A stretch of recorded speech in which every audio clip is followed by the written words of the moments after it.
la escrupulosidad, la medalla. Había una madre que no conseguía que su hijo pequeño dejara de jugar y regresara a casa antes del anochecer. De modo que, para asustarle, le dijo que el camino que llevaba a su casa era frecuentado por unos espíritus que salían tan pronto como se ponía el sol. Desde aquel momento ya no tuvo problemas para hacer que el niño regresara a casa temprano. Pero cuando creció, el muchacho tenía tanto miedo a la oscuridad y a los espíritus que no había modo de sacarlo de su casa por la noche. Entonces su madre le dio una medalla y le convenció de que, mientras la llevara consigo, los espíritus no podrían hacerle ningún mal en absoluto. Ahora el muchacho ya no tiene miedo alguno a adentrarse en la oscuridad fuertemente asido de su medalla. La mala religión refuerza su fe en la medalla y aumenta sus temores. La buena religión le hace ver que no existen tales malos espíritus y le hace audaz. En todos nosotros debe haber un nivel sano de preocupación en no pecar, pero en algunos esa preocupación se convierte en una obsesión temerosa, o sea, la escrupulosidad. La palabra escrúpulo deriva del latín scrupulus, que significa pequeña piedra afilada. El escrúpulo es la duda irrazonable sobre la moralidad de un acto hecho o por hacer. En términos básicos, la fobia contra el pecado, o mejor decir, un concepto imaginario del pecado, la persona escrupulosa vive preocupada viendo pecado donde no lo hay. Las grandes guías espirituales, los grandes guías espirituales han reconocido que la mente que sufre de la escrupulosidad corre un peligro en su fe. Se obsesiona tanto de no cometer un pecado en sus prácticas de la fe, hasta con el mínimo detalle, que pierde el propósito de la fe. La pantalla grande, por ejemplo, la salvación, el amor, el perdón, la compasión, la caridad. La escrupulosidad se enfoca en un concepto del pecado o del error, no en las promesas y las esperanzas de la fe. Se podría obsesionar con la letra de la ley mientras pierde el sentido más profundo y el espíritu de la ley. Lamentable es que la escrupulosidad afecta a muchas comunidades más que el pecado mismo, pero es poco reconocida porque el temor obsesivo de no pecar viste como una práctica piadosa y santa. En la obsesión de ser tan bueno, el creyente gira toda la experiencia religiosa, tanto colectiva como individual, alrededor de su obsesión, cayendo en la represión, el egoísmo, el individualismo, el exclusivismo, que son todos conceptos anti-reinado de Dios. La escrupulosidad le hace dudar al creyente en la autenticidad de la experiencia religiosa, provocando más juicios y críticas a sí mismo y a otros en vez de sentir la presencia liberadora de Dios a través de dicha experiencia. Sin querer, el concepto de pecado de un escrupuloso produce ansiedad y frustración, le impiden la felicidad y el placer sano en su vida, le impiden encontrarse con la verdadera alegría. Don Bosco decía, ser santos consiste en estar siempre alegres.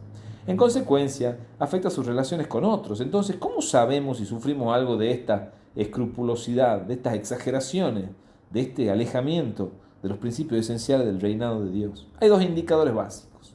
Primero, nosotros vemos el pecado donde no hay pecado, especialmente cuando nuestras comunidades de fe nos afirman que no hay ningún pecado. Por ejemplo, una anciana enferma en cama no puede asistir a la misa dominical y cree que ha cometido un pecado por no haber asistido. El sacerdote le explica que según la tradición de la iglesia no es un pecado por su condición de enferma, pero la anciana insiste en confesarse. Sigue creyendo que ha cometido un pecado a pesar de lo que le ha dicho el sacerdote. Ella enfoca en su concepto del pecado, no de la compasión del Señor por una enferma.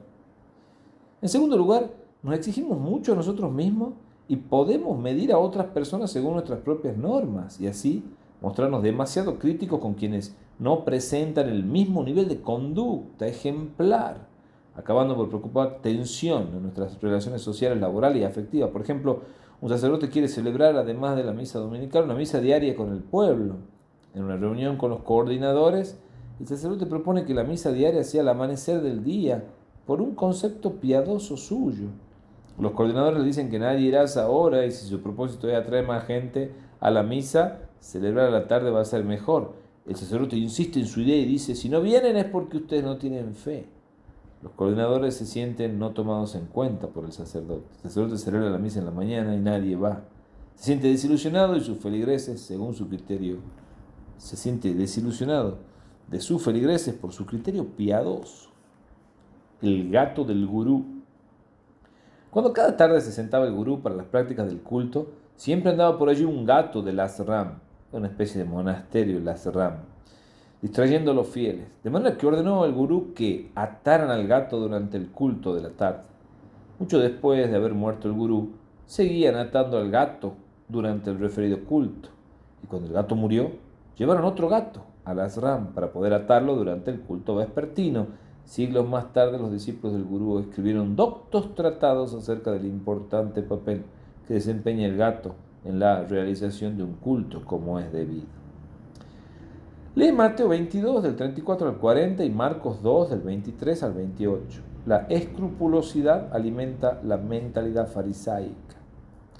Y en el Evangelio la escrupulosidad es fuertemente simbolizada por los fariseos, escribas y doctores de la ley, los opositores más destacados de Jesús. Primero, en el texto de Mateo, los fariseos contaban 613 preceptos en la ley y siempre encontraban un conflicto con Jesús por alguna infracción de alguno de esos preceptos.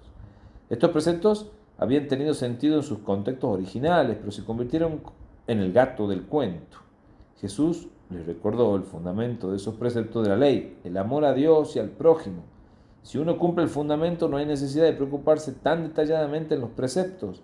Segundo, el texto de Marcos, poniendo el ejemplo de David, cuando había habido una gran hambruna en el pueblo, en vez de ser paralizado con el temor de cometer algo prohibido, David actuó con audacia para aliviar el sufrimiento de su pueblo. Jesús muestra que la misericordia pesa más que un detalle de la ley.